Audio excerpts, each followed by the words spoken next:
Right, here we go. Here we go. How you doing, everybody? This is a continuation of Let's Talk About Race, using hip hop as a catalyst. I'm your MC, Chuck Chillout, also known as Charles, and we got other compadres here. But I did get a request before we move forward, just in terms of providing the audience with a little more input with regards to who we are and a little bit about our journey. So I think that's important. Just as we're building an audience, folks want to know who the hell is, coming before them with information. So I think that's, you know, um, Yeah. yeah, a fair notion as well. Yeah. So does anyone want to just start us off just in terms of telling the audience a little bit about ourselves, a little bit about our journey? You started it off right, Charles. Said it. Let's go. Let's go. I hear you, bud. I hear you. All right. So everyone, again, pleasure to come before you all today. My name is Charles. I'm born and raised in New York City, Jamaica, Queens to be exact. If you all have watched Power, from the same neighborhood, 50 Cent, Nicki Minaj, LL Cool J, Run DMC, hence why, I have sort of a thing for, Queens MCs. I think we sort of, I don't know if we came to a consensus in terms of which borough has the best MCs, but obviously I'm biased, obviously. But yeah, spent most of my time in Jamaica, Queens. Did some college in Buffalo, believe it or not, cold as hell up there. Whew. Yes, it is cold in Buffalo. Yeah. Came back home. Got my bachelor's, master's, Long Island University, Seton Hall as well. Lived in Brooklyn, met my beautiful wife, and we had a wonderful son. Started off together in Brooklyn, BK. We got to rep BK, Lew, got to rep BK. And then I was going to say that's when it got real for you, Charles. Right. Start off my career. Can you tell us a little? Can you tell us you went to Seton Hall? I didn't know that. What did Yeah, you do? yeah. My master's in my principal. I got my principal certification. Right. Yeah, I had the leadership in Seton Hall University. Yep. Mm. Yep. So started off my career, high school math and science teacher. Got the dual cert in special ed as well. Brooklyn, New York, Williamsburg. I guess before it got gentrified, now you look at Williamsburg, it's like a totally different place. Brooklyn in general, I mean, New York City in general. But Boston's the same way. yeah, yep. For about 5 years. Then with the wife and I, we moved to New Jersey, became a middle school math teacher, was a STEM coordinator for a district, did some math coaching, was an administrator, principal, dean of students. So there was a job in education to get, I did it, and now I'm a consultant, working with various schools around the country. And it's one of those things in terms of education. Lew, I think, sort of intimated this before with me. I really didn't see myself as a teacher per se.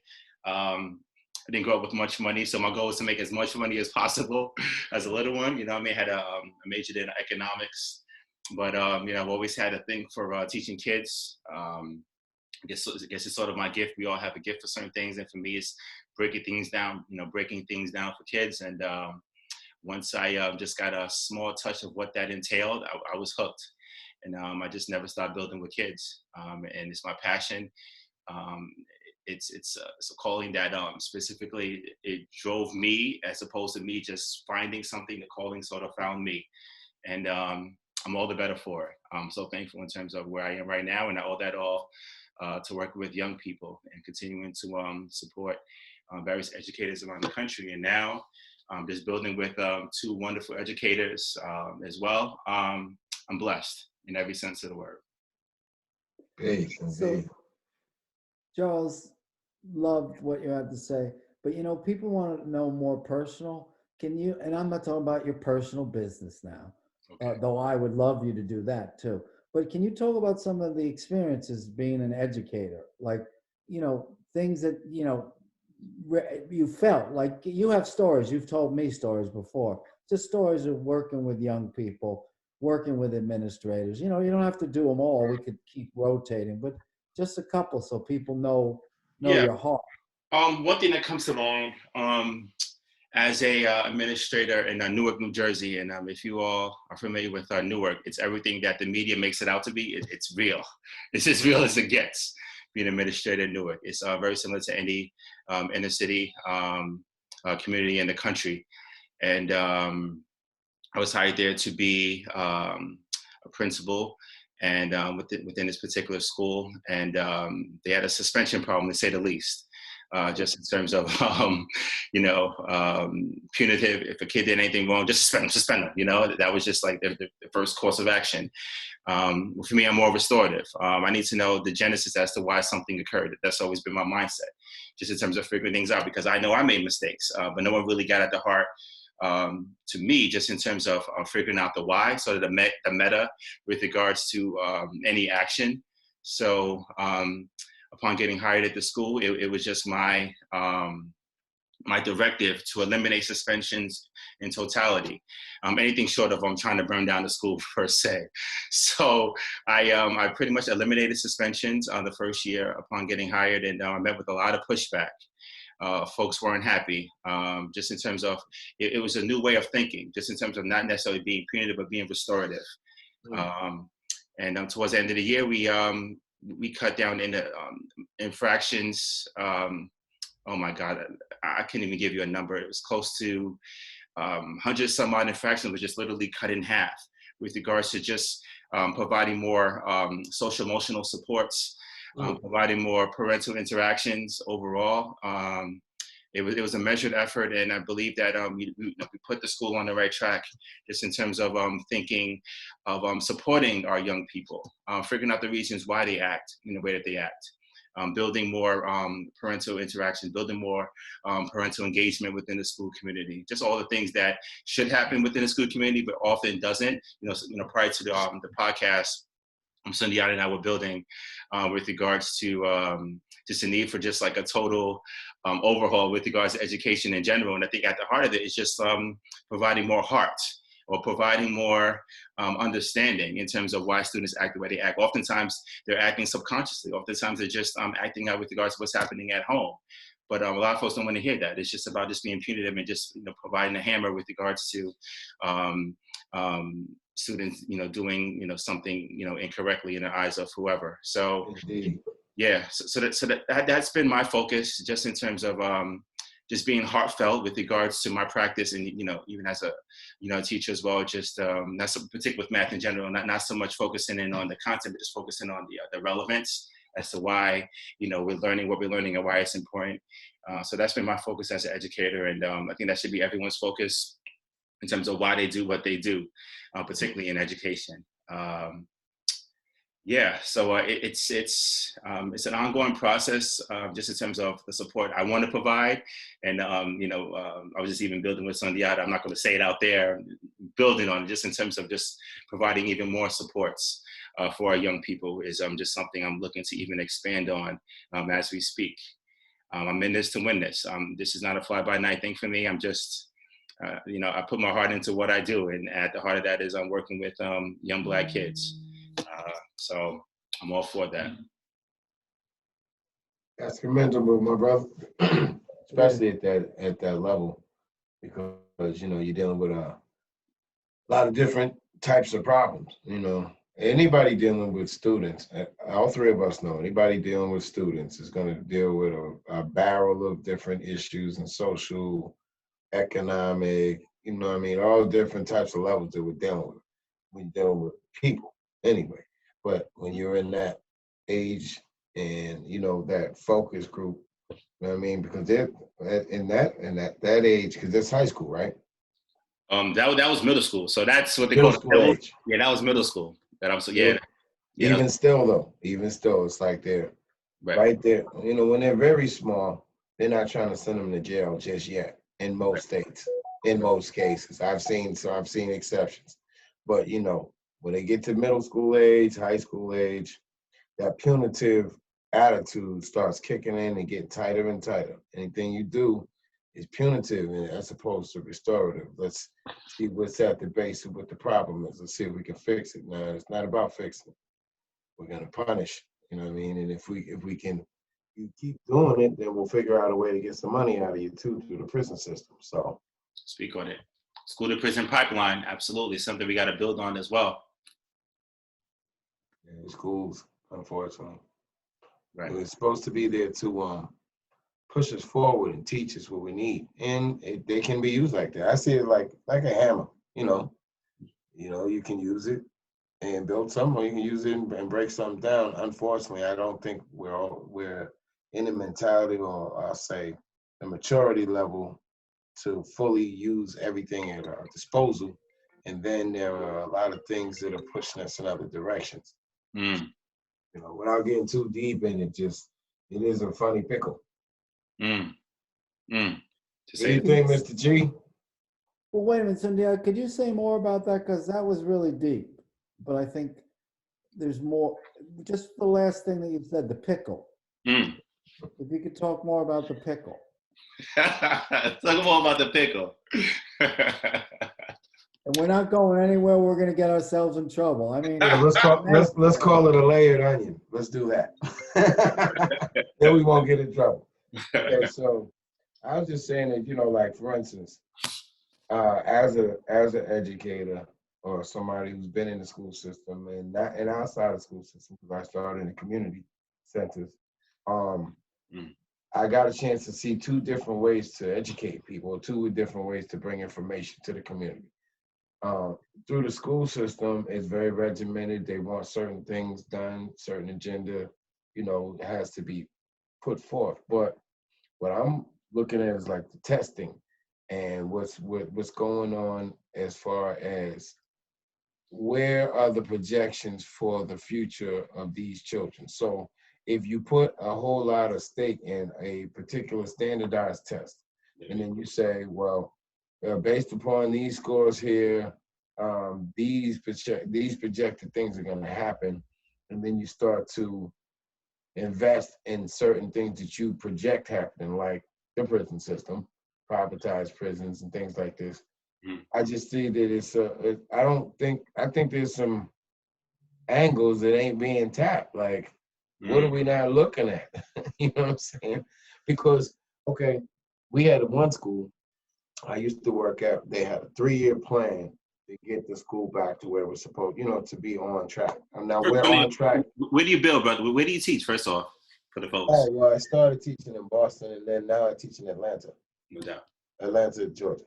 So they started teaching, they had a school where they gave them a 3-year plan to raise their particular levels, and have certain outcomes, in the stats to show that they've improved.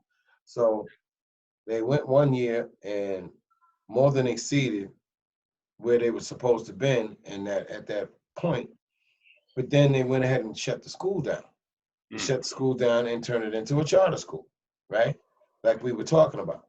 Yes, sir. And so what the people who were working at the school had to reapply for jobs, or had to get another job, or just were jobless. Children were moved around.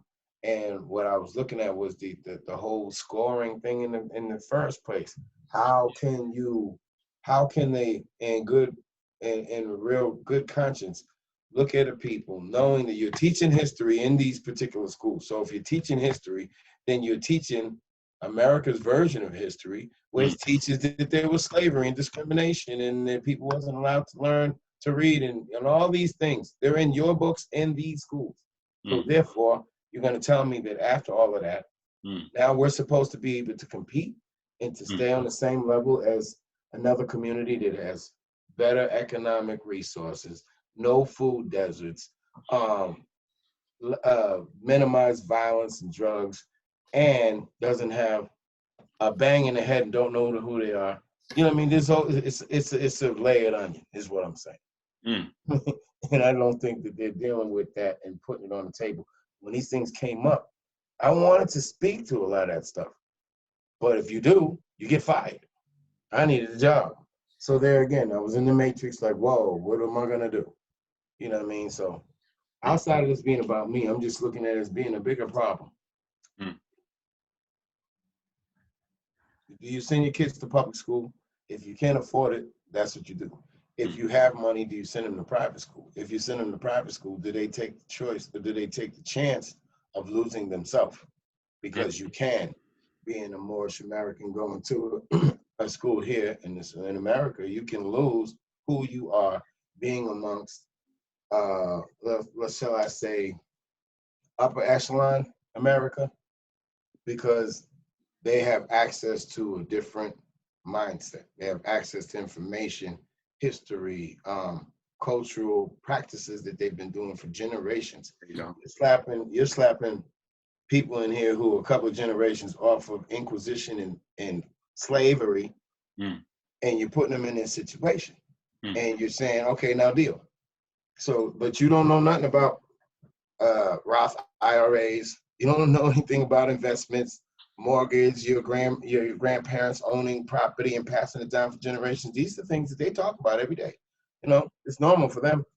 When you put these kids in this situation outside of like Wrench, I'm talking like Lew. I had a chance to look at 2 different schools, and when I went to Wrench, the public school, you had different mentalities. Some people knew about things, some people didn't. Some people had money, some people didn't. When you have a place where most of the people have money, there's a totally different mindset from those other people. Now let me shut up. Oh, you were preaching. I liked it. I don't know.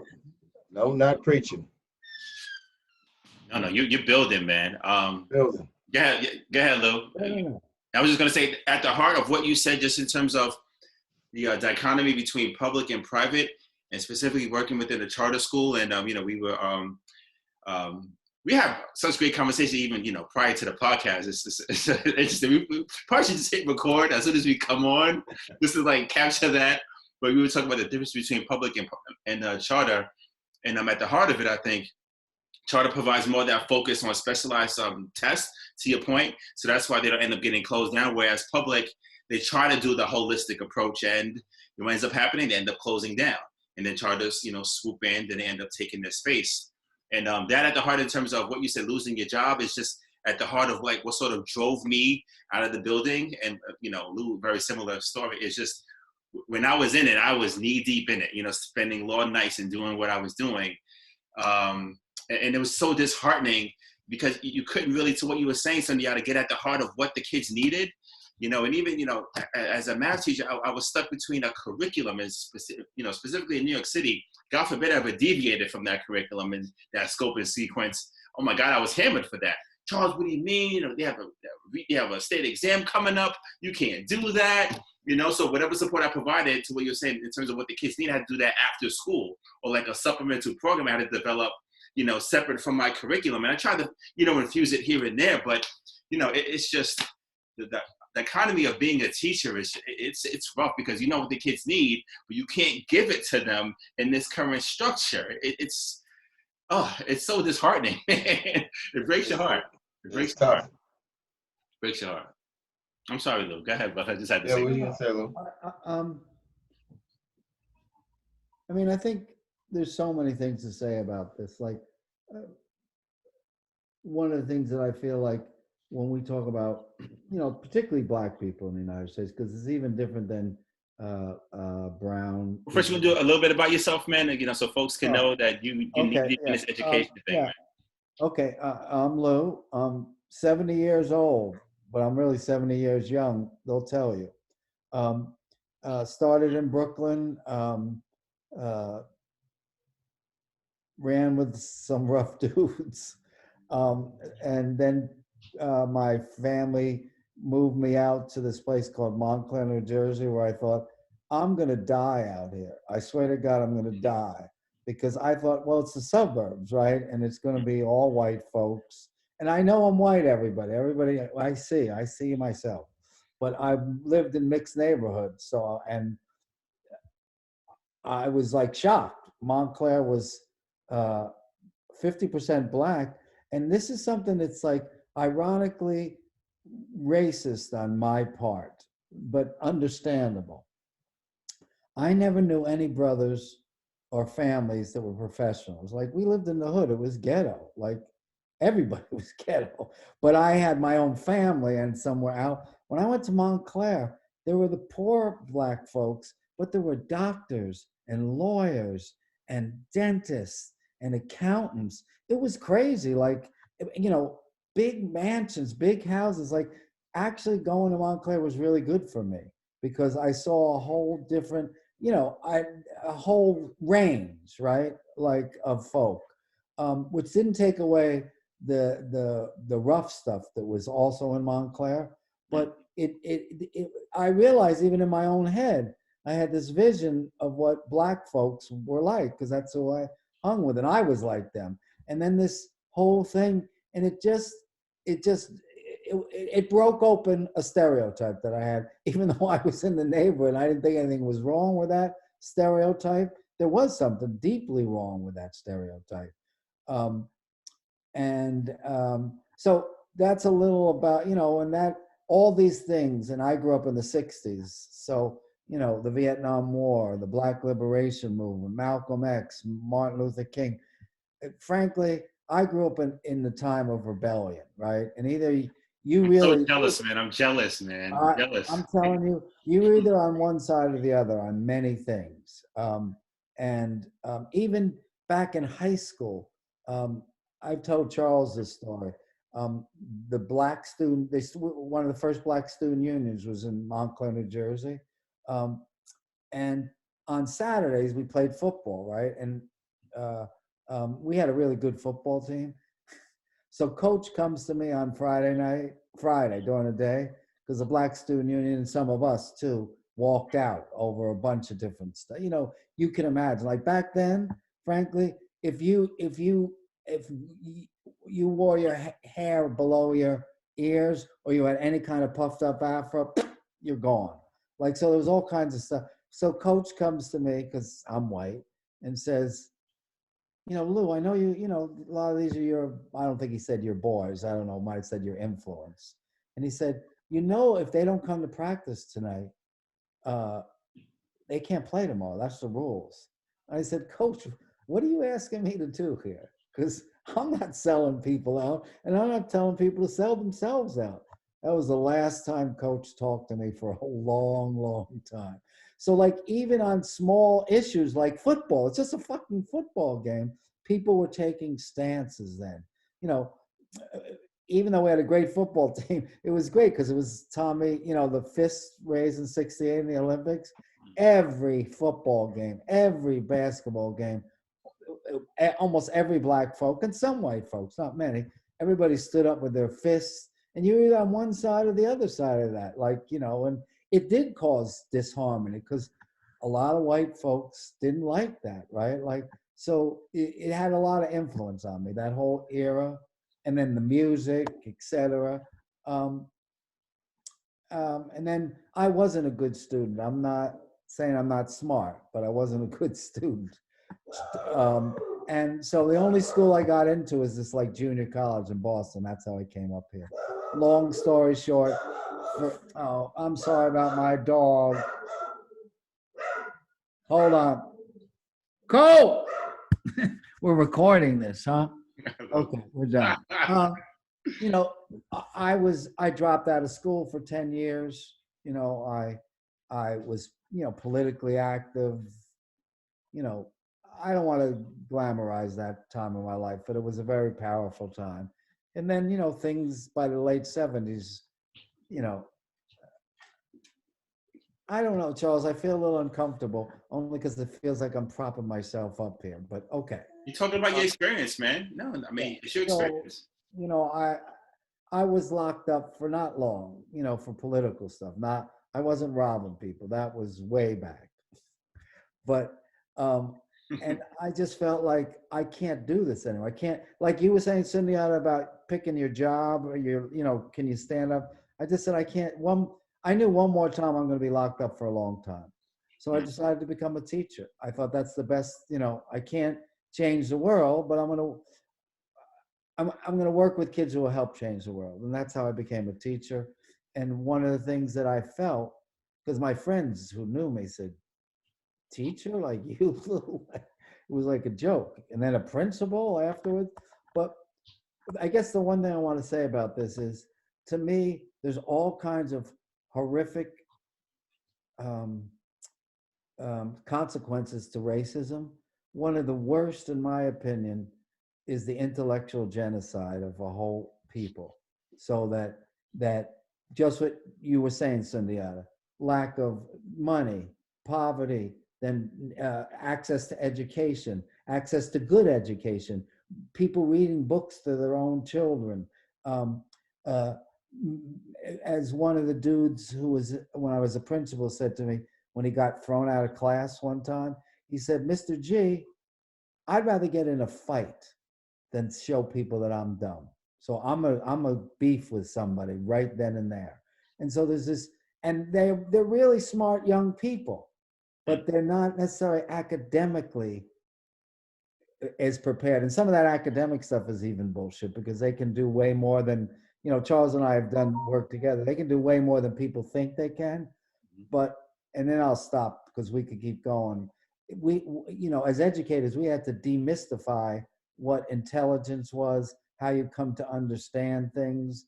And for a lot of young folks, not just Black folks, it was like, oh, well, if you don't get it, you must not be smart. And if you are smart, you can't show it off. All those things. It's like there's like this death among folks, even though there's great Black intellectuals to see. That's not what we saw in the schools. And so I'm going to leave with this story. I play chess, so we set up chess clubs, and dudes. It was just, you would have loved it, y'all, because, and unfortunately, it was just dudes. I wish women would have done it, but it was a little further back in the day. Dudes would be around a chess table, hoodies, sunglasses, and they'd be solving chess problems. I'd give them chess problems to solve, and they'd be macking with each other back and forth, and it was just incredible. And their scores went up. Everything went up, right? Because they started to see themselves as intellectuals. And the last part of that is, I think I said this before to you all, I started having a lot of absences, cuts in classes, and that was not tolerated at our school. And where were the dudes? Because I had given them all chess sets. They were in the bathrooms playing chess with each other. I had to take the chess sets away from them when they came into school. It wasn't like, hand me your knife. It was, hand me your chess set for the rest of the day. It was, so I also have lots of great stories of people overcoming this stuff, and I believe that. But I still believe what I said, which is there's a kind of intellectual genocide that's been done to people that white America just doesn't understand. They just have no idea. Can I ask you guys a question? You guys are long-term educators, as am I. How would you describe a great teacher to someone who's not necessarily in the profession? So if you had to describe all the components of a great teacher, what are they? How would you sort of describe your perspective on a great teacher? Well, before I say anything, I guess maybe I should say who I am, huh? Yes, sir. I'm D. Sundiata. I'm a regular round-the-way dude, just like anybody else. And I work in, with the community. I work in schools. I'm an author, writer, MC, and different stuff. So that being said, I think from my experience through teaching, and I won't say I'm the greatest teacher on the planet, but I'll say that, I've had some success with, teaching. And I think a good teacher. I think you're minimizing that sum, brother. I think you could take that sum out, man. But you've had a lot of experience, man. I can only imagine those kids are getting knowledge from you. A little bit, but I mean, just like I said, people, they come in so many different flavors, and they deal with so many different things. You touch some, you don't touch some. You know how it goes. It's a hit and run thing. But a good teacher, I think, is somebody who can look at that child and see themselves in that child. If you can see yourself in that child, then you're going to care somewhat about what happens to that child. You know what I'm saying? You can say, okay, well, if that was me, how would I want this teacher to treat me? Or how would I want, you may not be able to say as a child, how would you want to learn? But you know how you want to be treated as a child. And so that's, I think, the first thing. If you can start with that, I think the rest of it, that's like a blueprint. You know what I mean? Not to get too deep, but I see some teachers who they teach because they got to get a paycheck, right? And they're not really in love with the profession. Yep. And I don't think you have to be in love with the profession, but you should be in love with the children that you're teaching. You know what I'm saying? And if you don't love the children that you're teaching, you need to find something else to do. Right. So, Charles, did you want to say something? No, go ahead. Yeah, Lou, go ahead. You know, I love when you say, go ahead. All right, I'll go ahead. So here's what I would say, Sundiata. I totally agree with you. If you don't love the people, then get out of the way. Just get out. If you don't want to try to understand the people, get out of the way. If you're in it for a paycheck, get out of the way. Now, I know we can't stop people from doing it for the paycheck, because Right. they will. But, so that's the starting point. To me, there's 3 other significant points, though. You know, so it's love for the people. If you don't have love for the people or love for the kids, really, you can't be doing this work. It's way too hard to do this work. It doesn't mean we don't get lots of joy, but let's face it, there's been more than one knucklehead in our lives as a teacher. I was the knucklehead. So it's just karma that was coming back at me. So you have to love the people. But you also have to be interested in how people learn. Each individual person, you really have to be interested. Like, to me, that was the best part of teaching. You know, like when people would say, you know, so like teachers would go around saying, well, you got the wrong answer. This is how you do it. Nah, I want to hear the teacher say, huh, you came up with this answer. Can you just talk me through it? I'm really interested to hear how you got this answer. Then I can have a conversation with this person about, here's where you may have gone wrong. Because I'm actually interested in how you got from A to B to C to D. Too many teachers, and you know, we would call that in the education business constructivist learning, where you're trying to create a conversation with a young person to hear their thinking. And to me, I always found that the most fun, right? Like to hear, well, how did you get there? And I just would get me crazy when teachers would just say, well, this is the wrong answer, and this is the way you do it. Well, they already been taught that 6 times. They've been doing it wrong. Something else has got to be going on. So that, love that. And then the last thing is, as a teacher, we have to believe that you don't just tell people how to do things. You show people how to do things, and then they deconstruct with us. So make up something simple, like, how do you find theme? So what do most teachers do? They write the definition of theme, and then they expect kids to do it. That's not the way I do it when I'm teaching. I'm reading, and I'm thinking aloud with them, and I'm going, oh, that's an important point, and that's an important point. I put these 2, and then I ask the kids, without them having a definition, what do you think theme is then? And they say, oh, you mean the message, the real message of the school.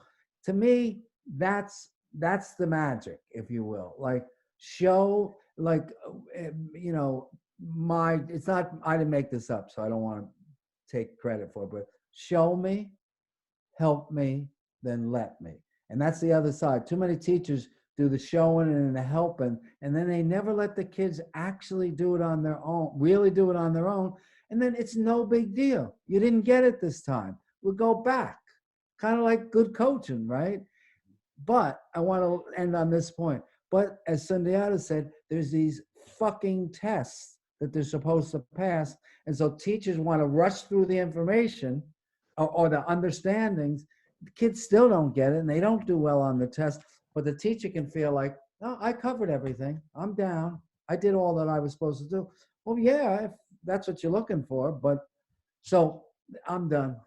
Right. I think that's what he said was great.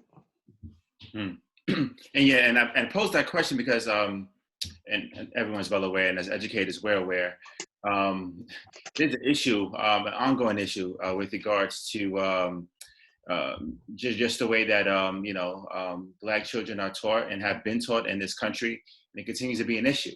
And at the heart of the issue, Sundiata, you mentioned it, is state testing, right? Just in terms of these kids that got to pass this test. If they don't pass this test, then we got to hold them back. And, and from there, oh my God, it goes into, school to prison pipeline. It goes into special ed. It just deviates into so many different avenues in terms of, dealing with the issue or putting a Band-Aid on the issue. And I've often had this conversation with educators Would you rather have a teacher who knows the content, but isn't so much about the kids, or someone who's about the kids but kind of struggles with the content? And to my, Sundiata and Lew, very similarly, it's been my experience that I need someone who has a heart for what they're doing, and I think the content will come. I've dealt with so many folks who could just, give two shits about the kids. They knew the content, but they couldn't apply it on their level. So what happened? The kids struggled. They knew the math, inside and outside, but they couldn't relate it on a personal level to the kids. Whereas I knew other folks who just had that heart and that drive to just want to learn the content, but at the core of who they were, they loved the kids. So the content, I think, helped. You can sort of learn the content. If you're a functional human being, you can sort of learn the content. But I think you can't teach someone how to love, have a love for what they do and have a love for the kids. So to me, I think that's at the heart of being a good educator. And oftentimes you hear folks say, "Well, you just need to, black kids just need black educators." Well, I don't know, Sundiata, I don't know if it's been your experience, but I know plenty of black educators who don't necessarily have a love for what they do. I think it's beyond race. I think it's helpful for black kids to have folks that sort of look like them in front of the classroom. But I think it's been my experience that, I've had plenty of individuals, I could, think of Tom Magello off the top of my head, and another one, Ken Feldman, who were white men, but they just had a love for the kids. They spent long hours just in terms of doing their part for helping the kids, so I think it's beyond race. I think at the heart of being an educator is just having a love for what you do. So I think it's just beyond race with regards to being a good educator.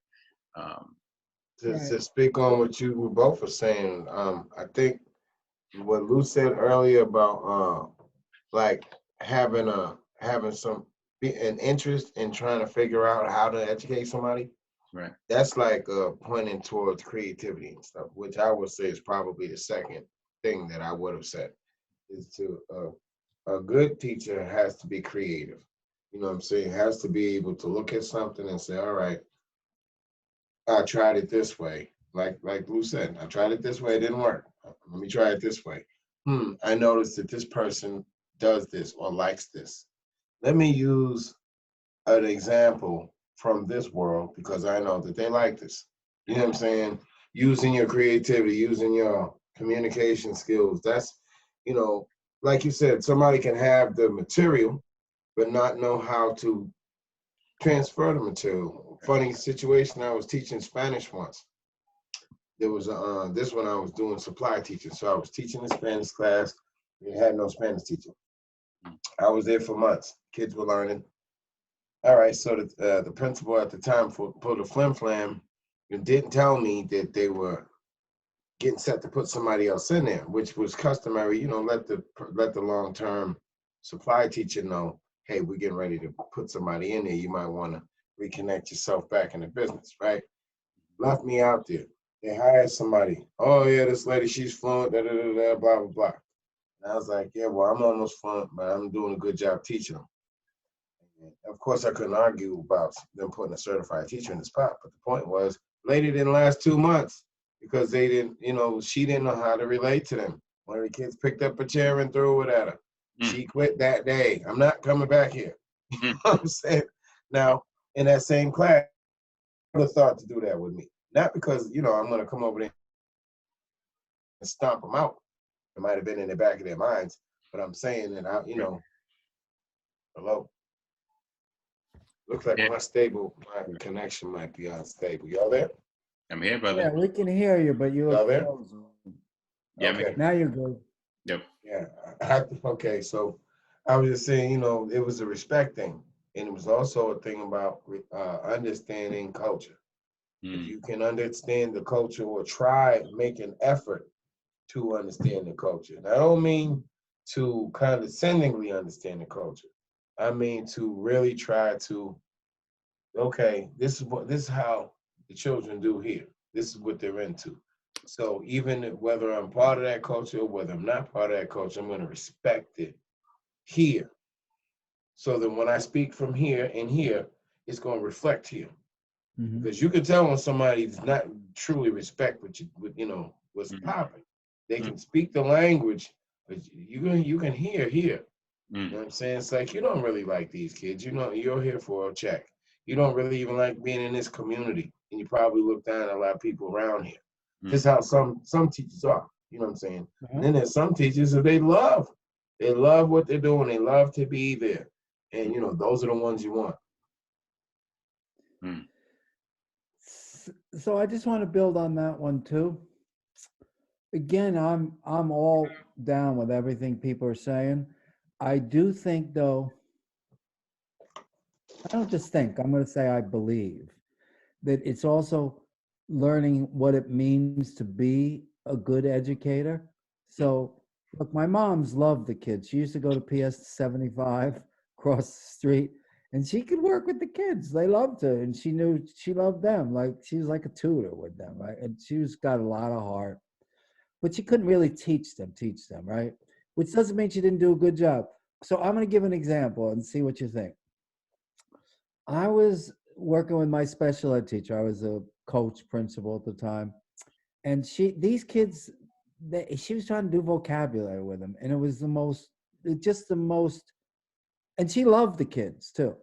And the vocabulary was the way people teach vocabulary. Look the word, either look the word up, or I'll give you the word and then put it in a friggin' sentence. And I'm thinking to myself, the kid, and she's been doing this for years, right? I mean, years. Which is scary in itself, mind you. She's been doing this. That tells you something in itself, right? Right. So I said, just let me try something, Miss Vanderbilt.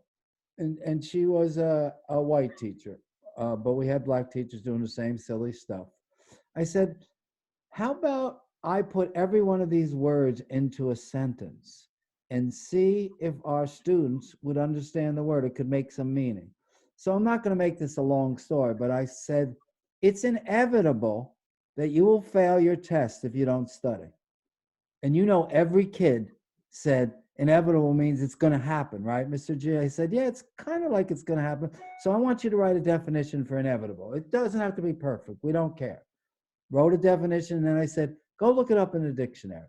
And they saw like how close it was. And you know the end of this story.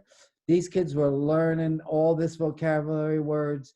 You know, we give them like 5 or 10 every day. They were learning, the reading was getting better. And this is a sad thing to say because I know this teacher cared about the children, but she said, I can't believe how deeply they can think about things. Right? Now, she didn't come from the neighborhood, so I understand there is white supremacy in there, no doubt. But the other thing was her teaching methodologies were so bad that she got her what's that word? You know, you try something once and it fails. Something about insanity. You do it, 100 times. But it was the definition of insanity, doing the same thing over. Right. And the idea that you create your own results. So then again, she doesn't do the teaching well, She blamed them for her inaccuracy. So she thinks they're not smart. I mean, she literally, the words came out of her mouth. I don't think she even realized the depth of what she was saying when she said, I can't believe how deeply these kids can think. And I didn't scold her about it because I didn't think that was what needed to be done. I just said, yeah. And they can roll over and heal too. Right. But the point was, I do believe that good teaching methodology, which invites people to learn and, like I said, shows people, makes a giant difference in the way they learn. And last thing is, I want to totally agree with what you were saying, Charles. Black or white teachers, they can be bad, and it'd be better to have really good black teachers. But one of the best teachers I ever had, when I was a principal, was this young white woman, Jewish woman from Long Island, who had no idea of the world. And she didn't front either. She didn't try to act down with the kids, but they knew they loved her. They knew she loved them, I mean. And they also knew that she was a good teacher. She took her time. She explained things. She, like you said, if something didn't work, she didn't go, well, you're stupid. She tried to come up with something new, which isn't to say, again, I do think it's important to have black and brown teachers so kids can see. But in the end, these kids want to learn. And if they know they're loved and we find ways, and they loved her. They absolutely loved her. And she was, and again, I know I'm white, but she was the whitest white girl you could ever meet. You know, it's funny you say that, and maybe I just have to renege on what I said, because I've taught obviously in, you know, the hardest, you know, one of the hardest neighborhoods you could possibly teach in Newark, but I've also taught in suburban, like that South Orange, Maplewood, you know, Lew, you're familiar with that area, very affluent neighborhood as well, and of course in New York City as well. And it's been my experience that the best educators had the highest expectations for the kids, you know. And just reflecting on within this this suburban area, they had issues with the Black kids struggling. You know, they had a huge tracking problem. You know, I could call it as a math teacher, 8th grade math teacher. I taught the honors 8th grade math class, and I also taught what they deemed to be the lowest level math class. And you could just imagine, so within my 8th grade honors class, it was mostly white. You know, if like 30 kids, let's say like 26, 27 were white kids, a sprinkle in of Black kids and a couple of Asian kids. Whereas in my, I guess the lower level math class, it was all Black kids. And I could recall, you know, this one student, you know, as we were talking, you know, she said, well, Mr. Smith, it doesn't matter what you do, you know, we're dumb anyway. I'm just like, well, what do you mean we're dumb? What do you mean? Why are you calling yourself dumb? Because look at us, we're all Black kids. We don't know anything. We're not in your other class. We're not in your other's class. So kids are aware of where they are based on, they understand what's going on. And I think that that's perhaps one of the biggest. Some sad shit. Yeah, the biggest issues with regards to education is leveling. You know, it's telling kids where you think they should be based on a stupid test, to your point, Sundiata. And so based on that, kids had the lowest sense of expectations on themselves placed upon, of course, the school. And of course, you know, they've been, you know, led to believe that they can't learn a certain thing based on their test score. So they were put in the lowest class. So therefore their expectations for themselves were low. You know, so it's a trickle down effect. And, you know, and it's just, harking back to what you said earlier also, just in terms of, you know, kids not being taught their history. And I think that has a lot to do with it. You know, there is a deficit model with regards to the way a lot of education is taught, you know, and there's a lot of, well, it doesn't matter if Billy, you know, is a Black kid, you know, can't learn it. It's okay because he's going through X, Y, and Z, because the expectations are low. Whereas with a good teacher, you know, to your point, Lew, it doesn't matter what their race is, they're going to hold everyone to the same damn standard.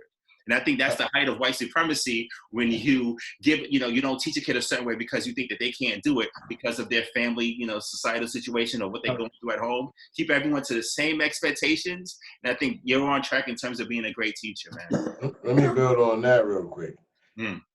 High school had this lady. She was I forget what she taught. Some dealing with like social studies.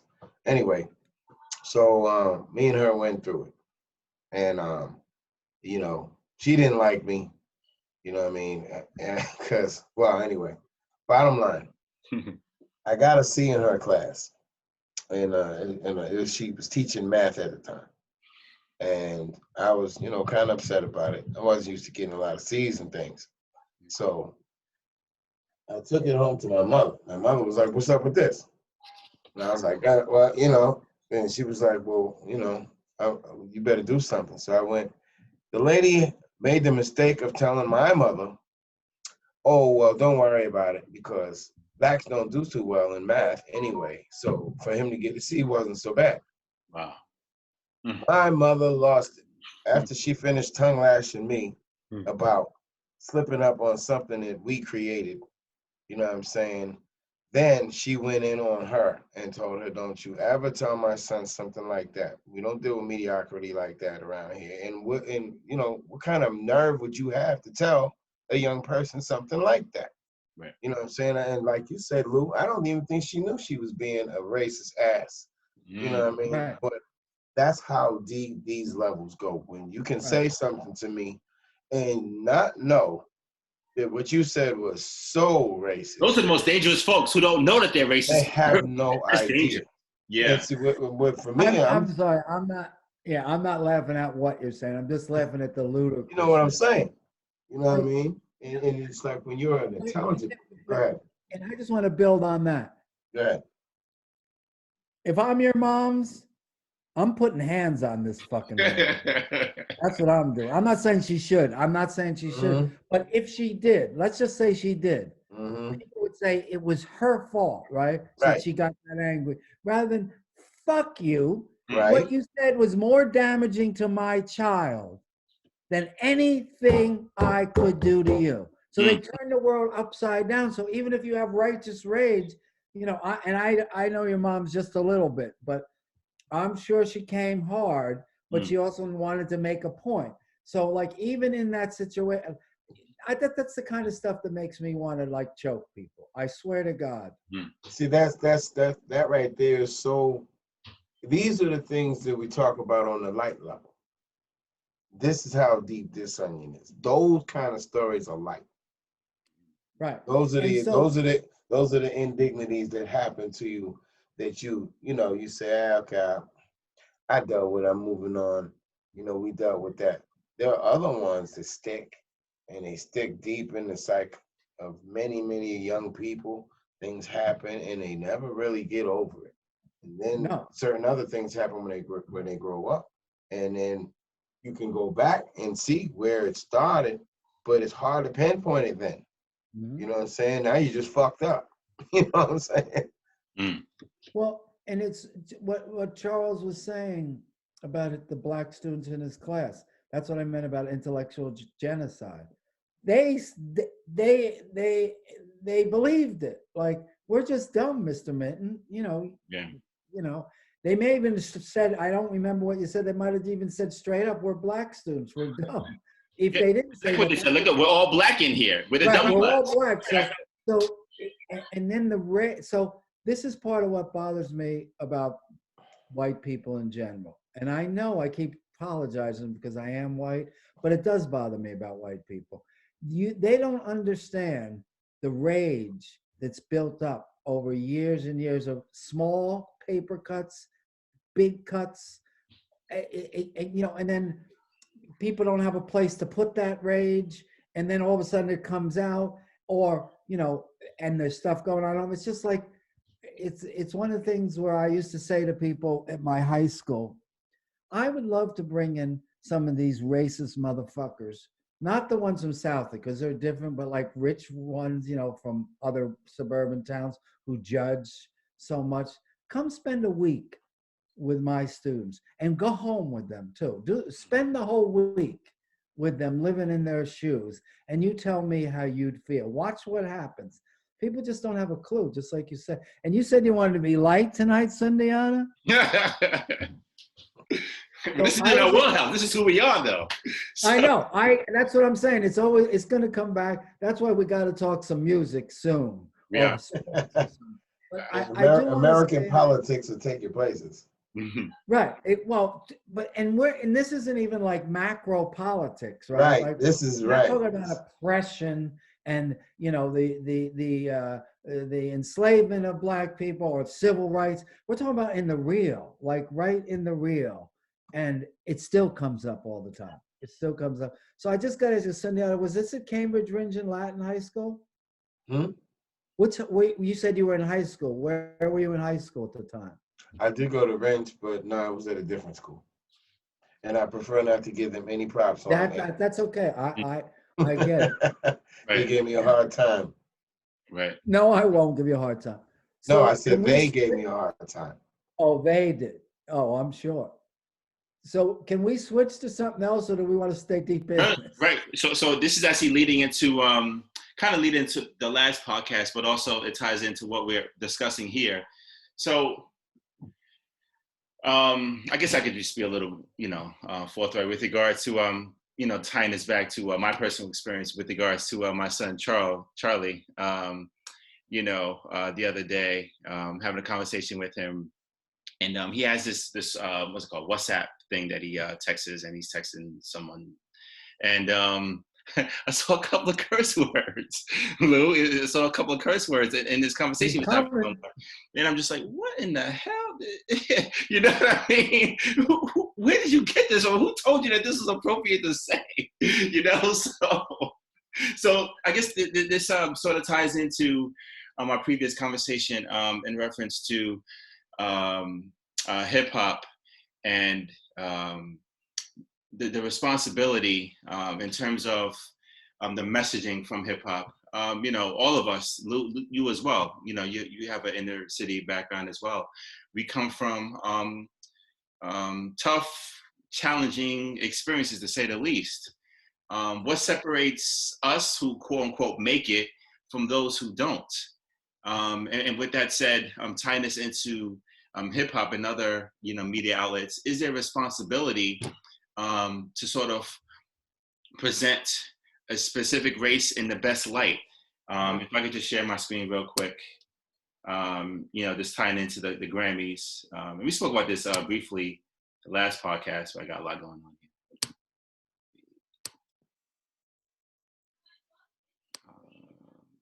Can you guys see my screen? I'm trying to. Yeah.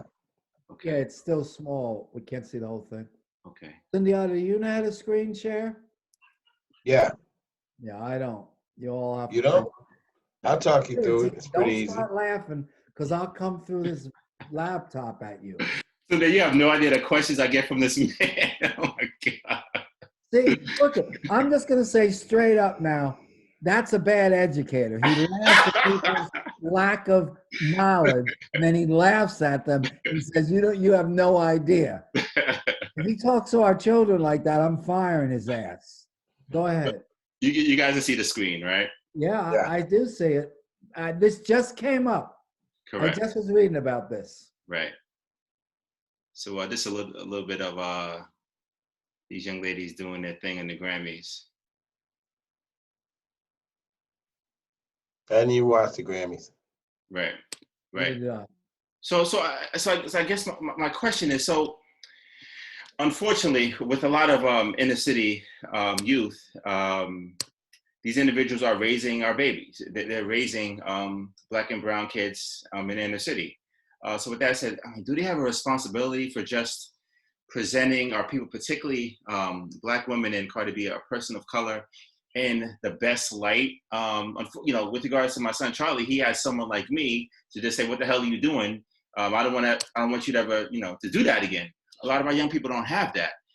So is there a responsibility with artists to just not sort of just completely curb their message, but to just sort of tame it in a way that it's more edible and our young people and everyone in general could sort of digest like what's being placed in front of them? Is there a responsibility, or they should just say, you know what, I'm just going to put it out there, this is how I'm going to express myself, and F it, you can like it or love it? Isn't that the conundrum of the whole joint? Because while we're asking the artist, don't you have a responsibility to maintain a certain form of dignity in your imagery and all of this? In the same light, that artist is getting raped because they're not allowed to show their art as they want to show it because of a hidden power, the hidden hand that is making it where, okay, these images are getting pushed. We're going to put money behind these images. Somebody who wants it is going to come get this money.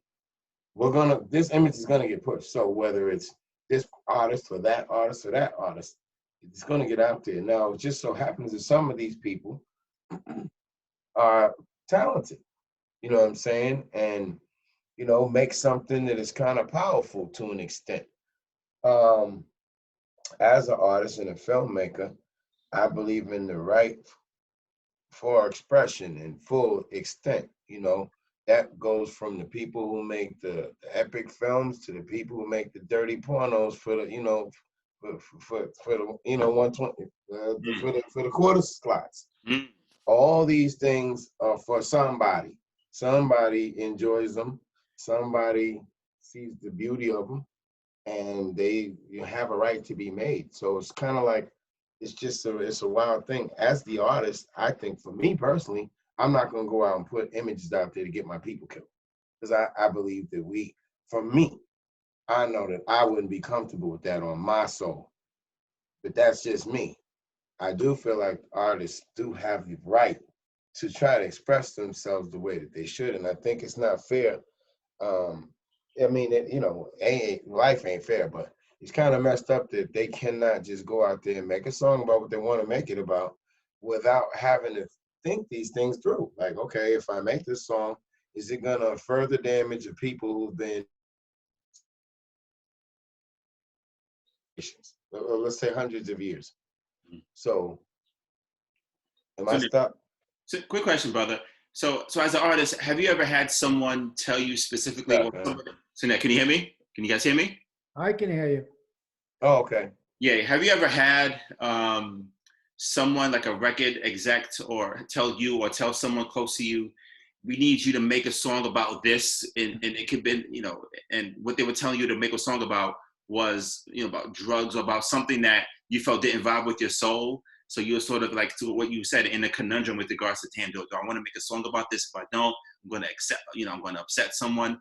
Have you ever been put in that situation or know someone? I've heard about it happening to other people. It hasn't happened to me because I guess maybe my art just didn't open itself up for that. I don't know. Um, you know, I have heard of other people though, who, you know, they were given opportunity. You want to do this, or you don't. For me personally, I did have. It's not with music, but I was offered a job to work on a commercial for the Marines once. And you know, I'm a filmmaker, so I was trying to get into that industry. So by working on commercials and videos, music videos mainly at the time, I was trying to break through. So I was asked to be on this Marine commercial, and I was like, I don't believe in war, so no, I don't feel comfortable doing it. This little dude told me, "What? You'll never work in this town again." First of all, you can't do that. But the point was is that it was like they try to put pressure on you to do certain things. And I was saying, well, if you're not going to stand for something, then you just go for anything. You know what I'm saying? You can make it. Why don't we just make commercials about pedophiles? Then, in that case, if you're going to make things about things that you don't believe in, so I don't believe in war and people going over and killing people. I'm not saying I don't believe that there should be a military force to protect the country, but some of the things that they do, I just wasn't comfortable with. So I just, you know, it's all comes to a personal choice, and I think it's kind of strange that we're still in this situation all these years later where we can't just be straight artists. You know, you kind of do have to have it in your mind, I think. And And it's it's tricky. somewhat of a responsibility, somewhat. Yeah, and it's tricky because these record execs, they hold all the power, right? So let's say you have your Cardi B and the record exec says, you know, I want you to make this song. Imagine if Cardi B says no. Then the record exec can either say, okay, so I'm going to A, cut you out of your contract, or B, get someone else to do it. Or I'm going to make another Cardi B.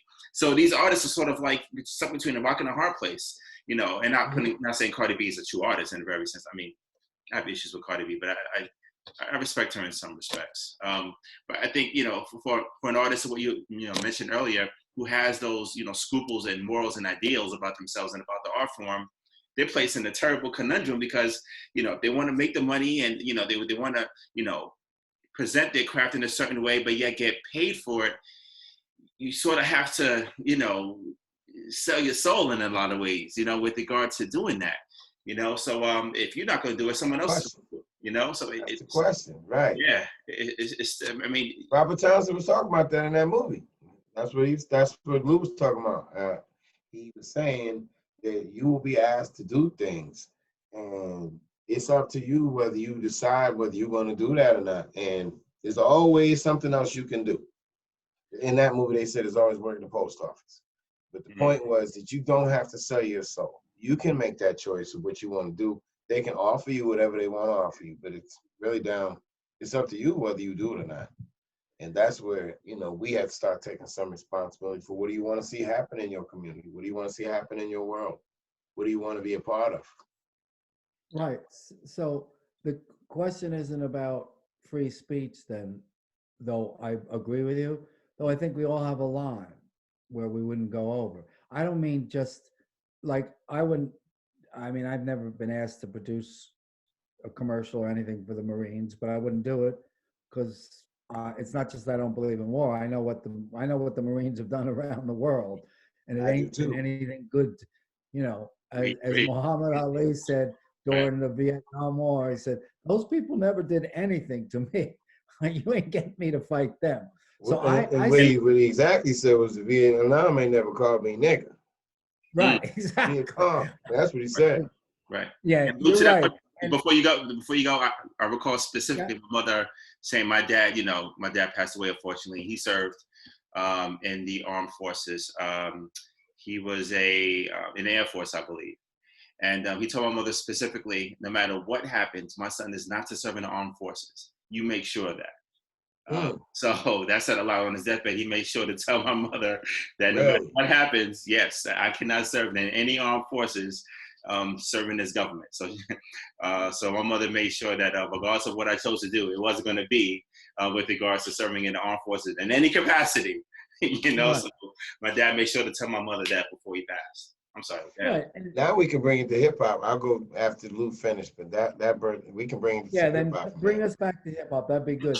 I was just going to say two things. Like, we all have some lines where we wouldn't cross, or we wouldn't want. Like, I believe in free expression. I don't think I believe in it fully. Like child pornography, I'm just not having. I don't care. I don't care. Child pornography is a billion. It's like $100 billion industry. I'm sorry, there's sick people. Sorry, there are real people out there, and I'm sure they're sick for lots of reasons, not always, just their own fault. But I'm not with that. Whatever. And then the other thing, and I know you would have said that too. I know you would have said that. Yeah. It is about, though, creating the kind of conversations in our community that say, how do we want to represent ourselves? Like what, and how do we figure out these choices? So I think, like, there's a journal called Black Roots that, the kind of political journal, and they discuss a lot of cultural things, just like you were asking, Charles. Like, what about Cardi B? Like, yeah, there's some good things in here, but how can we create something that's even more powerful, that celebrates ourselves, that doesn't degrade us at the same time? And I don't know where those lines are or not, but I think it's a good question for us to be asking ourselves. That's what I think. And then we figure it out from there. Because look, Sundiata, you said to people, and you're like and compared to like Cardi B, you're like a broke ass artist, right? They give you a job where they could say, you could get, make some money and produce this Marine thing. And you said, hell no, I'm not doing it, because it goes against what I believe. I'm going to hold the same. And Cardi B doesn't need the money, by the way, like to do that thing or not. If Cardi B never makes another penny in her life, she's set straight. So I don't have a relationship with Cardi B, but some people in the community probably do, might want to get in that conversation. That's what I'm saying. I think, there's an artist called Cyrock that's out. She's a female. She's nice. Yeah. She's real good. And some other females that I've heard. And, when I listen to, I don't have a whole lot of information about, all the artists. I know about 2 Cardi B songs, 3 maybe. And all 3 of them are decent to me. You know what I mean? What I think is that people have a choice of what they want to see or what they want to hear and deal with. You know what I mean? The only thing is that they're not being pushed many different things. So I think, unfortunately, artists like Cardi B, and they sometimes catch a little flack because they're being pushed by a machine because of what they're selling, right? I don't know enough to really talk about the material that she normally talks about, but as far as the songs that I'm hearing, mainly sex, right? Okay. Do I want my 5-year-old daughter to listen to a sex song? No. But I don't want my 5-year-old daughter to watch a porno, right? That doesn't mean that porno shouldn't exist. It just means that I'm supposed to be responsible about what I allow my family and my people to hear, right? So you ask your average person, who's Cyrock? They don't know. Who's Cardi B? They know. Right? Not to cut your wisdom. you know, and with regards to that argument, in the past, when folks have used that argument, well, folks can say, well, it's harder to access pornography than listen to music. Now you can't even say that, because now you can access it's exactly on the same level. Now you can go on your phone, you got it right there. So there it is. So it's like, what do you choose to listen to? I feel like there should be everything except for, like you said, Lou, I ain't down with no child, nothing. Leave the children out of that shit. Absolutely. But outside of that, within reason, there should be lots of adult entertainment. There's, it helps the country economically. It gives artists a chance to work, whether, no matter how you feel about it, they're actors and actresses too. You know what I'm saying? And so they're artists. They're producing art. And, we have all these different things on our minds. But what's art? So if a picture of a naked woman is art, then how come a movie with a naked woman is not art? See what I'm saying? It's all in the eye of the beholder. As an adult, we can make those decisions, right? I get mad when you put it on our children who are not able to make that decision yet. You know what I mean? So I don't want my kid to listen to WAP, but when my kid ain't there, I'm gonna bounce that joint. I like the piece. You see what I'm saying? So, it's just, that's what I'm saying. I just feel like she had a right to make it. It ain't a bad piece of work. In hip hop, I'm really in the underground hardcore hip hop. So when I hear something like that I can bop my head to, I ain't against sex. I ain't mad at her. I'm mad at the industry that's pushing that instead of what Cyrock is saying. You see what I'm saying? What Cyrock is saying, if the industry was pushing that, we would know her name and not Cardi B's name. There we go. Right. And this is, I think, the problem, though. I think for all of us, it's not an easy one to, it is so nuanced, because I understand exactly what you're saying. And I can rock to Cardi B's songs too. So I'm not saying I can't. And I like looking. On the other hand, exactly. Let me give a thumbs up on that. Her and Megan ain't bad to look at. No, and that's real. That's real. No. Like, how do we walk? I don't know what the middle passage is, but what I do know is I get nervous because what you just said, Charles, pornography is so prevalent. Young boys, particularly, their sexuality, there's studies now. It's so messed up. Because there's even been some movies about it, because it's so easy to get. That's the way they understand sex should be. And it's terrible. The only way then. Now, I'm not against free speech, so I'm not willing to say shut it down. Right. I just don't know where the line is. And I wish all the parents would be as strong-minded as you might be or Charles are going to be. But, we know also a lot of parents are working 2 or 3 jobs, and they can't take care of their children. And so what I want to propose is that somehow there's a way that the community itself could have have discussions about it. It would be a great thing to have about how do we deal with our culture, right? In a way that we don't have a good answer to at this moment, but we have some things that how about this? We're worried about. Like, we're worried about some of the things that go on. And so the last point is, when you all, I'm just wondering, when you all, because it's only Charles now, you have Charlie, what will you do? Because Charlie's going to, whether you want him to or not, he's got his phone. So he can get at anything he wants to get at. Right. I fought the fight, man, Charles. I tried, because my kid's 25. I tried. She was coming through.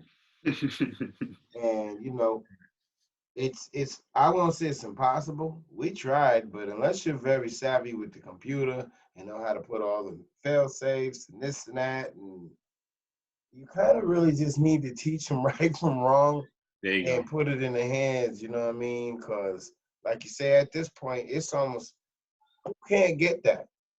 Everybody got a phone, and everybody's phone pretty much has the internet. So at some point during that day, that kid's going to get a chance to pull up something. Remember what happened back in the day when we was kids? Oh, well, Yeah. I might be a little older than you, Charles, a little younger than you, Lou, but we're all grown men. Right. We know that in them times before the internet, you had to search and scrape and scrap to find something. You had to look to get smut. it. Right. Matter of fact, you had to posse up on the smut. You know what I mean? Yo, right. My man he got the magazine. Yo, well, who got it? Well, right now, Porker got it, but he gonna pass it off. You know what I'm saying? Right. So it's like now it's like everybody got this and that. It's too much. Yeah. Like I'm just laughing because we had to work to be fucked up. That's what I'm saying. You know what I mean? Now you don't have to work it. So that's why I'm asking you, Charles, as a real, I don't know that you have an answer, but I think people, if they're listening who have kids, you might have some wisdom. I don't know what you do, except you can be a good parent, but the culture still affects our children. So how would you have a conversation with Charlie? No, my conversation started with, talk to me. What happened? And from there, it was some denial at first. Then he realized, listen, man, you can't play those games with me. I didn't went all through what you're going through. I looked at it 10 million times, my boy. There's nothing you could possibly say to me that I haven't thought about or did. Don't you love when they try to get over on you? Oh my God. Hilarious. It's like, we don't know nothing. Exactly. Please, don't even insult me. Just please. Lou, you know nothing. We know nothing. They haven't figured out. We know nothing. We just came along, raised them until they were smart enough to take over. That's all.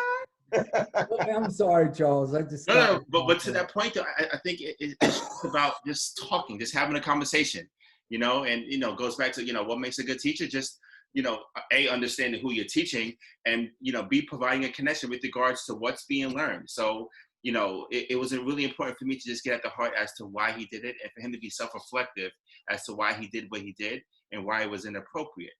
Which is what I did. Of course, I took away the technology as well so that he can understand, what he did was wrong, and it's not going to be tolerated here. But just having that ongoing conversation, just not just a one-time thing, just all throughout, these last couple of days, just having a conversation with him, just outlining exactly, my man, what's going on here? Like, where'd you hear that from? Come to find out, he got it from a movie. One of the movies that we was watching, but I think this also goes to another point in terms of censorship. I think. Like to your point, Lou, eventually they're going to get it anyway, right? So it's just, and to your point, Sundiata, as well, I'm not sure how much you can sort of like hide the truth from them. They're going to get it anyway. So it's just a matter of just when they confront it, don't sweep it under the rug. Just be as completely transparent with them as humanly possible, without going over the line, of course. You know what I mean? You brought another point up too. A lot of the musicians get the flack from a lot of the backlash from the film industry. There you go. They put killing. Well, our kids can go home and at 3 p.m. watch somebody get their head blown off on 5 different stations. If you got cable, multiply that, right? Right. Meanwhile, Cardi B's making songs about sex, and she's getting pointed at like, oh, look what you're doing. Meanwhile, our kids have watched Arnold Schwarzenegger and Sly Stallone murder 50 people in 2 movies. Right, Michael Myers is hacked up 8 kids. Yeah. You know what I mean? It's like the darker thing right there, right? There's so many things that's going on, so much going on that it's like the artist who's made this song is really getting way too much attention. It's like it's an accumulated effect. When somebody snaps and they say, "Well, I was listening to an Ozzy Osbourne song," that's not Ozzy Osbourne's fault.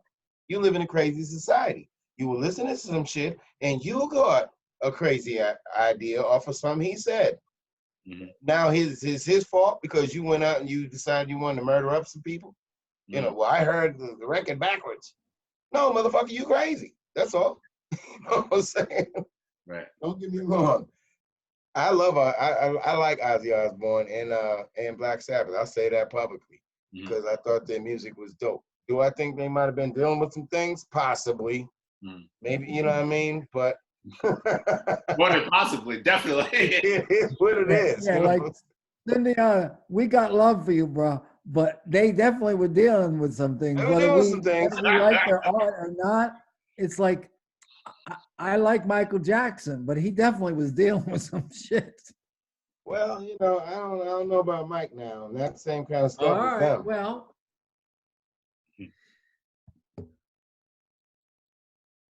The mic conversation is interesting. You see how we got a silence right there, right? Absolutely. For those people like, all right, now hold on now. Yeah, Mike is that's something else. I don't even know where to begin with Mike. There's so many different layers to Mike. Whew. I don't even know. That's a show. That's 2 shows in itself. Just even discussing that one. Oh, Michael man. Jackson was a living testament of what can happen to somebody's mind who's not being fed the right information. When you got that breakdown of all these, he was a child star. He never really had a chance to kind of develop, like he was still gangster with all of this being done. Mike was a hard dude, but I'm saying like not being able to really get to a normal lifestyle from a child growing up through all of that stuff. It was no quiz to me that he wanted that something happened with his skin and he's changed his nose and these things. But then when America started kicking him in his ass, then he started remembering what was up. So he had to remember the time when they was fucking us up. Right. You know what I'm saying? Right. And he had to come back to himself. And then he died mysteriously. What if it has something to do with him trying to get his masters, perhaps? Him trying to get those, the Beatles catalog, there's some things with Mike. But the Beatles catalog, he was starting to roll with the Nation of Islam. There we go. There were some things that Mike was doing I think powerful people didn't like. Right. As far as him and the kids, no, I wasn't there. You know what I mean? Anytime somebody is accused of something, I don't like anybody to do anything to a child. If I believe you did something to a child, you ain't diddly squat to me. But if it's in a case like Michael, whether he did it or not, he might have. But I could easily see how they could set him up, and he didn't. It's unfortunate, not to make an excuse for Mike, but it just seems like when Black men in particular make it to a certain level, there is a way or somehow they get, knocked down, whatever pedestal they're put on at a faster rate than their white counterparts. I don't think what Michael Jackson did deviated from any of his contemporaries, his white contemporaries. But Mike, unfortunately, because we all know because he's Black, he unfortunately got, hung up literally with regards to what he did. But I don't think it deviated. If he had done it, and I believe he done it, I would say, Mike, go to jail. Right. Don't touch no kids. Right. But I just feel like it's, like you said, Eddie Griffin talks about it all the time. You're not going to get up there if you're really large and you're a brother without some kind of scathe, because you can't allow that and keep this system of white supremacy working. We're talking Bill Cosby, we're talking R. Kelly, we're talking it's just like when a Black person gets too high, you're going to be knocked down, I wouldn't put R. Kelly in that list. I ain't going to say nothing bad about, like I said on your other podcast, I don't speak bad about my folks on camera, but I would not put R. Kelly in that conversation about people who might have been victimized because of their status. From my perspective, respect that. I wouldn't put him in the same thing with maybe a Bill Cosby or Michael Jackson. Respect that. Where there was some things. I'm just gonna leave it like that. Listen, there was videos that we all saw, man. Come on, we all saw those videos, man. Case, all right, I feel you. Lew, what wasn't me. That wasn't me either. Lew, what are your thoughts, brother? These kind of things are sticky situations, but you making jokes now? I didn't mean to, but thank you. I realized it as it came out of my mouth. They say pause. I would say this. I think there's pretty substantive evidence on some of these folks. Doesn't mean they weren't great artists too, and it definitely doesn't mean that they don't go after Black men and women who succeed. They want to knock them down. That's the flip side of it, right? Like, I wasn't told this, but I know you both probably were told this. If you got to do twice as good as every white kid in the class to prove how good you are, right? That was the because of the expectations, all the things that were happening. white people aren't held to the same standards, and even when they get caught, like what's his name? Charles Weinstein. What's the dude's name? Weinstein. Yep. Like that. I've seen enough evidence. Dude should be. Well, he is dead now. But there's a good example of power. Flipping it to the other side. Wait, no, I think he's in Rikers, if I'm not mistaken. Maybe he might be somewhere else, but no, he died. Harvey Weinstein? Did he really? Yeah, not Harvey Weinstein. The other dude that had the island where all the Epstein. Yeah, Epstein, Weinstein. Epstein. Wrong white guy. Yeah. He had a lot of shit on a lot of people because you see the names on the list. And it's mostly white folks. That's another deeper darker right there. But can I prove it? No. But if you think for 1 second that this dude hung himself, I don't believe it. Not with all he had on people, because that was going to be some of his ticket. So what is true is if you got info or if you've made it, they will try to bring you down either legally, illegally, or your reputation. Like, they couldn't go at Malcolm's reputation, so they killed him. That's what they did. That's what they had to do. They had no choice in that matter. That's what they had to do. They couldn't get him because they tried to get him to sell out. Muhammad Ali. So they had to strip him of his title. Right.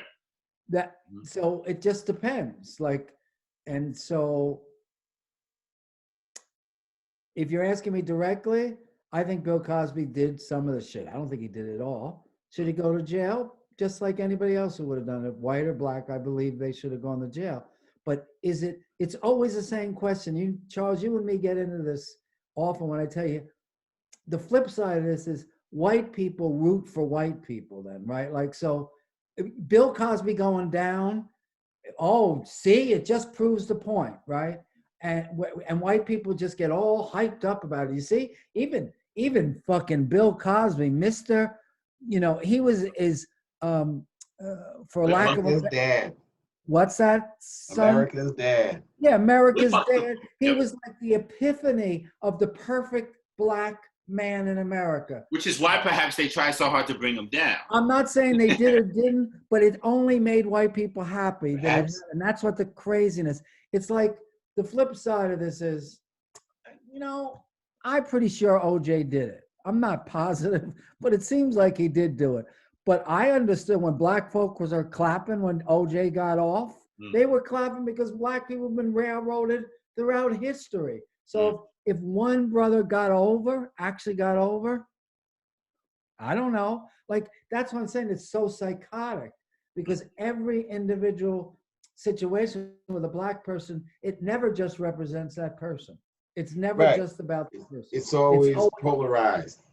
Right. Whereas with a white person, it isn't about that. Look at this guy who killed those Asians in Georgia. The white kid. Yeah, in Georgia, right? In Atlanta. Yesterday. And he came out completely, nothing happened to him. It's just physically, nothing happened to him. Because when you're white, you're right. And it's got to be really terrible. So I guess all I'm saying is, unfortunately, every question when it becomes a black person, it never can just be about that person. It just isn't. It represents so much more. Right. And it always is so polarized because on this particular thing, I don't think Bill Cosby did it, but I wasn't there either. You know what I mean? So it's like when it comes to, do I think that superstars in the 70s and the 60s did wild stuff? Yes. Do I think that there was rampant drug use? Yes. Do I, you know what I mean? Do I know that Hollywood is Hollyweird? Yeah. Now, with that being said, do I think that Bill Cosby needed to do that? No. If he had a mental issue, maybe he might have. Might he have done it? Sure, he might have. Might he have not done it? A very big thing in my mind says maybe he didn't. Why? Because who is he? I think it was very clear to see he was railroaded. Whether he did it or whether he didn't, they released a closed deposition. That right there showed you the railroad. I mean, that beyond all of that. They had females showing up saying the man raped them and he wasn't even in the state for the entire year at his home. You know what I'm saying? That's why the case was thrown out the first time, right? Then they did it again, and then they might have gotten the second. And then he gave him that deposition to prove his innocence, and then they opened it up on him. Right. Since when does that happen? That's why I can say I don't know for sure, just my feeling, but yeah, I mean, neither of us was there. You can see it either way. Mm-hmm. But here's the thing: there were other white dudes in that era, Hollyweirds, that were probably doing all the same stuff. They just either they didn't get caught or they didn't want to. And then we have, all the presidents, but Clinton in particular, right? Like his stuff got completely smoked out. Like people admitted the shit, right? And nothing happened to him. Nothing. Talking about Clinton and Monica Lewinsky? Yes, and other examples of women who came. And, Epstein Island over 20 times, but that's another subject for another day. But I do like that became how Google became a word? That became a word. You can get Monica. I thought it was to get Lewinsky. I thought you're right. It's you can get Lewinsky. And just on that note, Monica, when Trump was running, said, "I'll take one for the team. I'll give him a blowjob and say he made me do it just to get him out of office." No, she didn't do that. She said that? Yeah, she did. That's hilarious. That's hilarious. Well, I just, we could have a whole conversation on the double standards in America. I mean, we know this. The more you talk about them, the angrier you can get about it. Or you can break it down and try to figure out something to do about it. Yeah. Sometimes it does help to just get it off to say that you're not the only person who sees these things. Right. You know what I mean? Because sometimes in America, if you are knowledgeable, if you're conscious, and a grand majority of the population is asleep, you seem like you're the crazy one. Absolutely. You know what I'm saying? There you go. It's usually the people on the margins that are the barometer for what's real, right? It just almost always is, not always, but yeah, the truth tellers are usually on the margins because people don't want to hear them. So the part of some of the issues in the past, going back to Bill real quick, was him attempting to buy something that he thought he had, a right to with regard to just buying NBC. But of course, the powers that be said, no, we can never give this to a black man, hence why all the things that happened to him. And I think perhaps this could be a powerful, lesson for black people in particular, to just, have that entrepreneurial spirit for building your own. So it's not necessarily a matter of, wanting to join up with other folks and, hoping to fit in. Perhaps we got to build our own lane, with regards to certain things, and just have that entrepreneurial spirit. Just, with even artists as well, go independent. You don't have to join a major record label to just have your voice projected. There are many artists right now who's going independent now, doing indie, and they're doing great. MF Doom, rest in peace. Yeah, exactly. They figured out a way, I can get my point across without, joining Universal, without, doing all these various, outlets. I think that's food for thought for any individual who's willing to who wants to, have his voice projected and, make a name for themselves, figure out your own way to do it, figure out your own pathway to success, as opposed to just jumping on the bandwagon of what's already created. Create your own, create your own lane for success. I think probably that's the way to go. That Garveyite spirit that you just spoke right there made me think of a conversation that me and a good friend of mine, Didon, have. That is, it comes a certain point where you can't get mad at an oppressive system for not allowing you to try to free yourself within it. You understand what I'm saying? If you understand that this is what it is, why are you going there thinking that they're going to do right? The point is to oppress you. The point is to possibly exterminate you, on some levels, whether it be mentally, physically, whatever it is. So getting your own, being self-sufficient, not looking for that which has been hurting you to start helping you all of a sudden because it found a heart. You know what I mean? It's like, I think that's a little bit of reality check. Like maybe we need to start looking at that because some people got mad about Bill. Okay, you have mixed opinions on Bill. I've heard, people on either side. And again, like I always say, nobody knows besides Bill and them women because nobody was there, right? But you have you got so many different ways to look at things. You know what I'm saying? You have it from the perspective of, oh, okay, well, he's getting railroaded. This is the history of how things go. He was trying to buy NBC. His son was killed. Some people were trying to get his oil companies and his land that had oil on it. He also was trying to buy the Science Network. He was doing things. Maybe Bill was too uppity. Bill also belonged to some other groups too. You see what I'm saying? Right. So therefore, when things happen, maybe it's stuff that we don't know about what's going on. But what we can see is that that's some bullshit that you wouldn't allow this man, if he had the financial power, to buy the place. Because we understand the power of what he was doing. He fully understands the power of what he was doing. Y'all know it better than him, and that's why you wouldn't sell it to him. He said, you're trying to fix the image of your people. And our job is to keep that image from being fixed. You know what I'm saying? So we're not going to let you do that, Bill. And anybody who's trying to, so like you're saying, we probably need to come up with our own stuff in order to really get any kind of justice that way. We can still, you have to work within a framework. It's, it's not like you're going to reinvent Hollywood all overnight. But there is an underground way to pass information, to do art, things independent. I can gather like Tyler Perry created like a Tyler Perry Studios, like in Atlanta, Georgia, right? Hollywood wasn't working, so he figured out his own method for just putting his talent out there. And now he's a marketing genius. Yeah.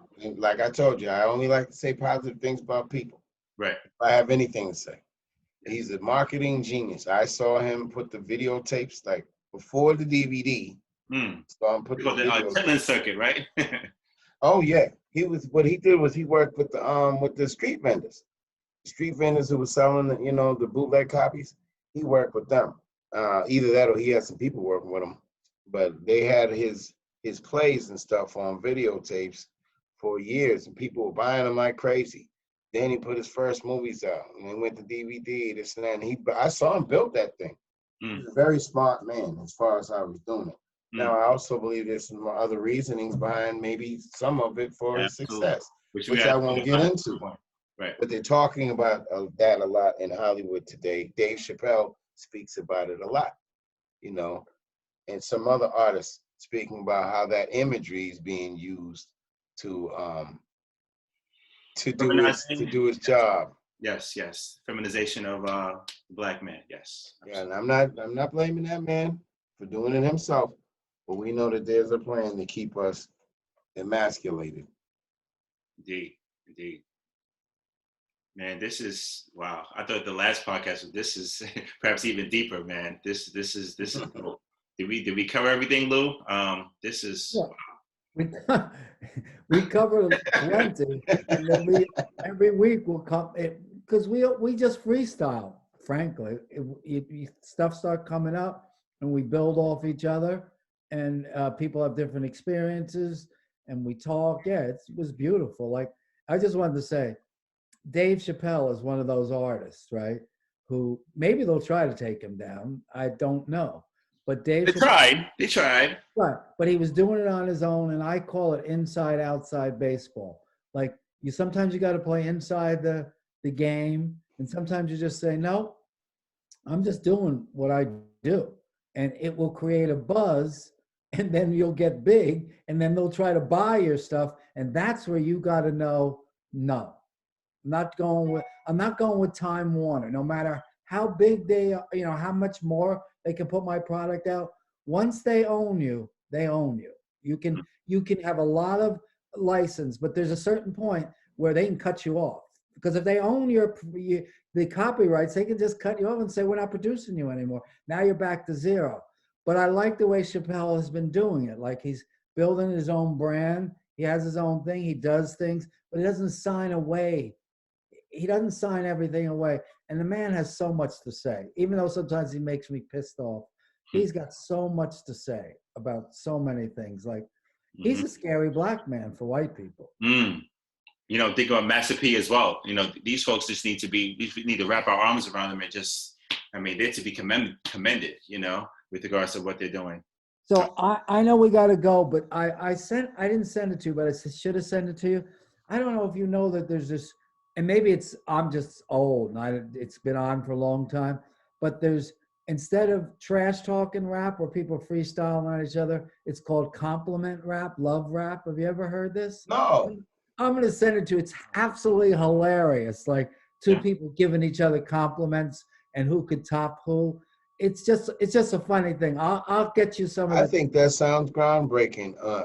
Absolutely. It was. Now, unfortunately, the people I saw were two white dudes, but they could freestyle. They were really good. But it was just funny how they were freestyling off of, you know, just love rap is what it was called. You know what? I like that concept. I actually liked it too because the concept. It's not corny. Mm-hmm. It really isn't corny, and they're still smacking at each other, but they're mostly just saying who could out compliment the other person. I love that. Yeah, please send that, man. Send that when you get it. I think there's something to that. I do too. I was thinking about battling. I'm not really into battling anymore. It could be another stream of taking freestyle and trash talking and turn it into some other form. Use the form in a different way. That's dope. And I think, oh, wow. See, you never know, folks, what you're going to get from the podcast. I love it. I could go a lot of places. I haven't heard of that before, but I like that. I haven't either. I've been one of them quiet people who not really for the battle scene, you know, and I get a lot of flack when I'm in the ciphers with people because, you know, of course I'm battle ready, but my point is I don't like to, that's not my thing, you know what I'm saying? Because I feel like if I'm using my words, I'd rather use them to build than destroy.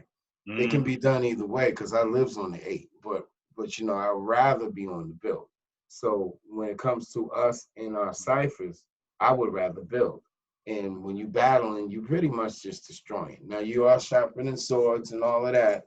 And I feel that, and the culture comes from taking aggression off the street and putting it into the art so that we could maintain our lives and stop killing each other and being stupid like that.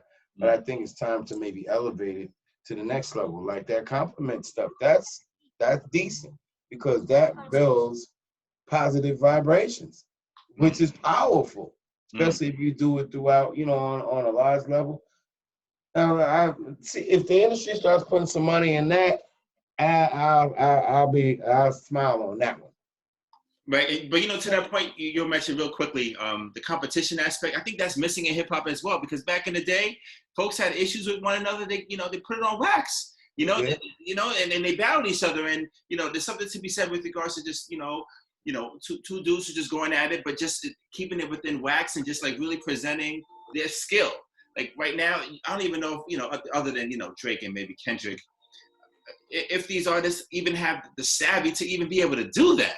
You know what I mean? And that's sad in a lot of ways, back in the day, that's folks, they honed in their craft with regards to battling, that's like a huge component of hip hop.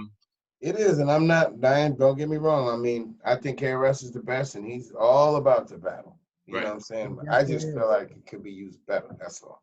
Right. It was cool for its time period. Yeah.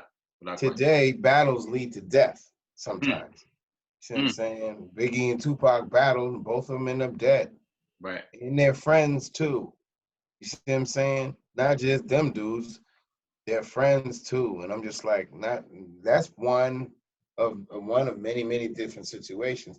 When you have MCs who's mature enough to battle and be men about it, right? Okay, I can dig it. That's like watching a boxing match. There are rules. There's a certain place you ain't gonna go. But if you can't take it when somebody serves you on a mic and now you want to go get the jammy and go get your boys, we're gonna come and see you. That's not progressive. You know what I'm saying? Right. And half of the time they're battling, that's what they're saying. Right. Yo, man, I'll kill you. I'll slay your whole squad. They're not really going into the. No, they're not. Some of them they're not going into the wordplay. Yeah, they're not trying to. Yeah. Yeah. I want to hear the wordplay. If you want to battle with the wordplay, I love it. One of the best battles I ever heard was a battle between this dude named Chase Infinite and this other dude named Mike Geronimo out of Jersey. Mm. And Not they had Mike a Geronimo battle. from Queens. This must be a different Mike Geronimo. Not the guy I from thought Queens. he's from Jersey. Maybe Not he is from Queens.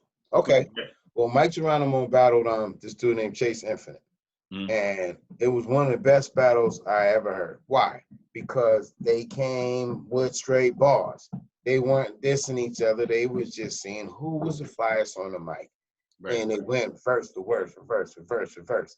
And no disrespect, but they was going at it. But it was no disrespect. That to me is the ultimate, of that. So when they left, they had respect for each other and they walked off. It's like two boxers who might get it in, but when it's over, okay, we're cool now. Right. As opposed to, when I see you next week and you and your peoples, we're gonna spray you. That's not good, and that happens too much, I think. That's a rest in peace to Marvin Hagler, man. Marvelous, man. Respect. Rest in peace. Rest in peace. Rest in power. Let me leave you with, it's called compliment battles. Compliment battles. Compliment rap battles. Okay. If you put that in YouTube, I don't think there's a lot out there. I think I just happened to come along, but it's actually, you'll see, it's very clever. It really is very clever. I want to say I could see some things going with it. With some good MCs. You know what I'm talking? Because people do that anyway. They compliment each other in their conversation. Mm-hmm. Most of your most popular people are people who notice good things about you and will tell you. Everybody loves that guy. You know what I'm saying? Right. Listen, every day this is what you guys can expect. Every Wednesday from 6 to 8.